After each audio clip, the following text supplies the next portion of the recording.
My sister lives almost 2 hours away, so it's hard for me to help a lot. She's gotten mad at me several times for not helping babysit at home. I had a 2-week vacation last winter, and she got mad at me for not babysitting a whole lot while I was on vacation. I want to help out because I love her and my niece, but I work a lot too, and the drive is long, and I'm just tired a lot. Well, 2 weeks ago we were talking, and she told me that she and her boyfriend were going to try for another babysit. Oh no. We're going to try for another babysit, and if things work out, they were hoping to have another baby by next Thanksgiving. I said to her, "Are you sure it's a good idea to have a second baby when your boyfriend barely helps you with the first one?" It just blurted out of my mouth. She got all defensive and tried to tell me that he does help some, but I reminded her that she tells me all the time how he doesn't help, and I've seen for myself how he just plays video games while she does everything. She got really mad and said, "Well, maybe if you helped more, then it wouldn't seem like Where the everything is on fuck my are the shoulders." blood stations on this After map? some back and Here's forth one. arguing, I got Finally. up and left. She told our mom What? what I said, No. and our No, mom nothing. got all mad at me, saying I was a jerk for upsetting my sister, and she wanted to go into me about it too. I don't think I was a jerk, though. I'm not so sure at this point. We Uh-huh. live in a world where when you state the obvious, people get upset with you about it. Not the jerk. Generally, my stance is that only the people having the kids get to decide if and when to procreate. But since she feels entitled to your time and effort as a babysitter as part of her child care plans, Spirit. you get to put in your 2 cents. Reach back out and say, "I'm sorry that I did not react well to your plans for another baby. That's a decision between you and your boyfriend, and I should not have provided unsolicited advice. However, I want to make clear that if my participation as a babysitter for your kids is being factored into your decision, consider this fair warning that I will not babysit for you again if you have a second kid. Whether or not you have kids is your choice. Whether or not I help care for them is mine. I will be present in your kids' lives if you want me to be, but not in a caregiving role." Not the jerk. How does she have more anger reserved for you, who lives 2 hours away, than for her deadbeat boyfriend? You need to take yourself completely out of the picture. Do not help this ungrateful person with anything anymore, and just ignore these tantrums. Maybe if you helped her more, then it wouldn't seem like everything is on her shoulders. Tough love time. It's supposed to be on your shoulders. You and your partner, not mine.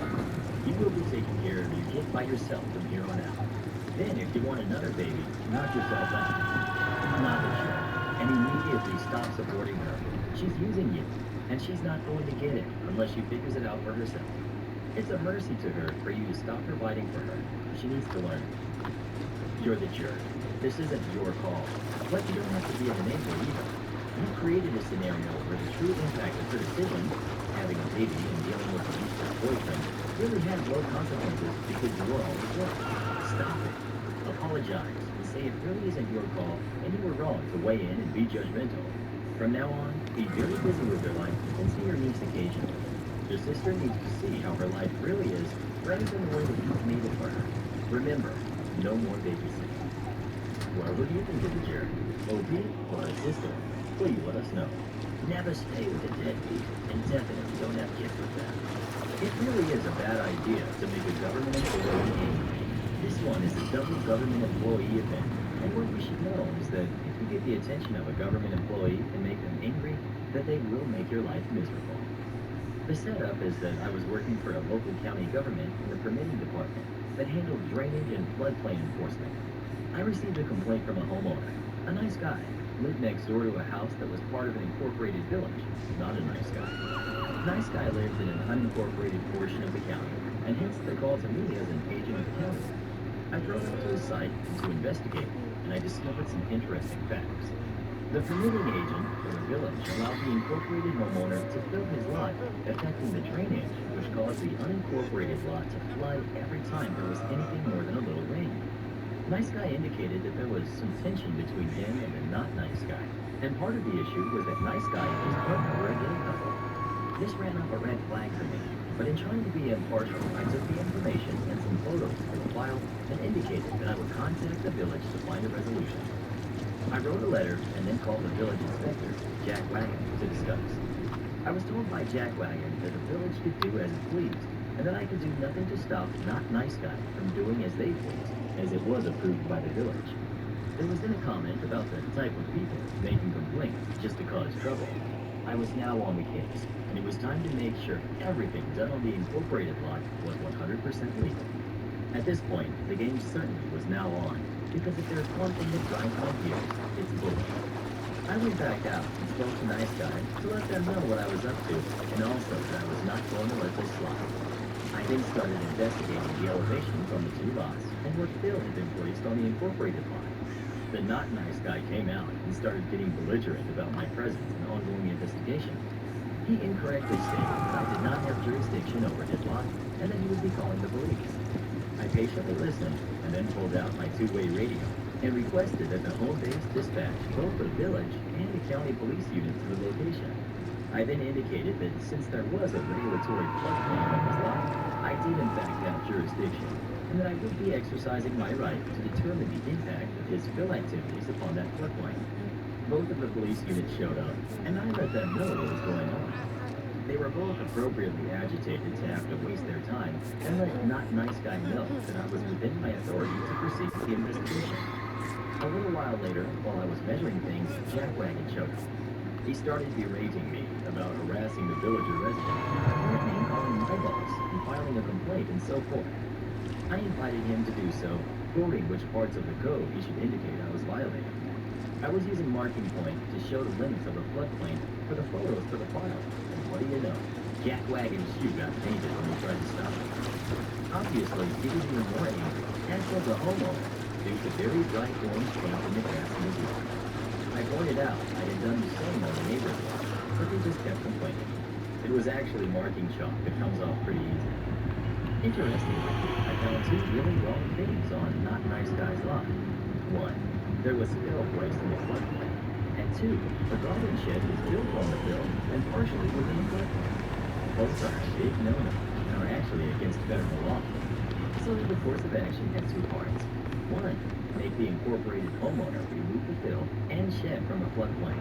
And two, let Nice Guy place fill in their lot outside of the floodplain to counteract the fill remaining in Not Nice Guy's outside of the floodplain. I also told Nice Guy it would be a good idea to run a field tile on their side to drain the water that would inevitably pond up between the two lots when it rained. Predictably, Not Nice Guy and Jack Wagon got super angry when I sent the letter out that there were violations that either remove the fill and the shed, or apply a revision of the floodplain with the Army Corps of Engineers. Good luck with that. This then led to a meeting at the county office with Not Nice Guy, Jack Wagon, my supervisor, and myself. Quickly, things went down, and there was yelling by Jack Wagon about abusing power, etc. The department head came into the conference room and told them both they were wrong, and that they should leave peacefully and comply or face the consequences, the fines. The best part was that Not Nice Guy had to apply for a permit, and guess who was the one to review and approve it? That's right, yours truly. Now, he's following the letter of the law, but he got to know that your government was underpaid and overworked. Strangely, the permit for Nice Guy was almost immediately approved, while Not Nice Guy had to have a very thorough review to ensure it was correct. You could make the case I was abusing his power, but I can assure you that the timing for their review was well within acceptable limits. Also, how could I be held to account that they misfiled 3 times before they finally got it right? Generally, if you behaved like a civil human and came to the office, we would have to get things done properly, so the permits would go through first time. But Not Nice Guy decided he could do it all on his own, so it took him 3 times. Had he come to the office, I would have given him the same service as others, but he decided to take the hard route, and therefore I didn't give a single inch when it came to the submission being perfectly correct. Ultimately, the situation was resolved, but it took a lot more effort than it should have. Moral of the story, don't be an entitled jerk. Am I the jerk for sticking to the late policy, even though the student has ADHD? Ready. I'm a high school teacher in the U.S. who has ADHD myself. I wasn't diagnosed until college, and I want to preface this by saying I'm not perfect. For example, I have lost students' papers before. The issue at hand happened in my 10th grade class, where the kids are about 15 to 16. I've always taken off points for essays, projects, and homework assignments turned in late. I explained this on day 1 when grading the syllabus. They lose 10% for each day it's late, but I never take off more than 50% as a late penalty. Usually, kids won't turn in major projects more than 1 to 2 days late. This year, I had a student with ADHD turn in an essay 6 weeks late. They did an excellent job, but I only gave them a 50% because of how late it was.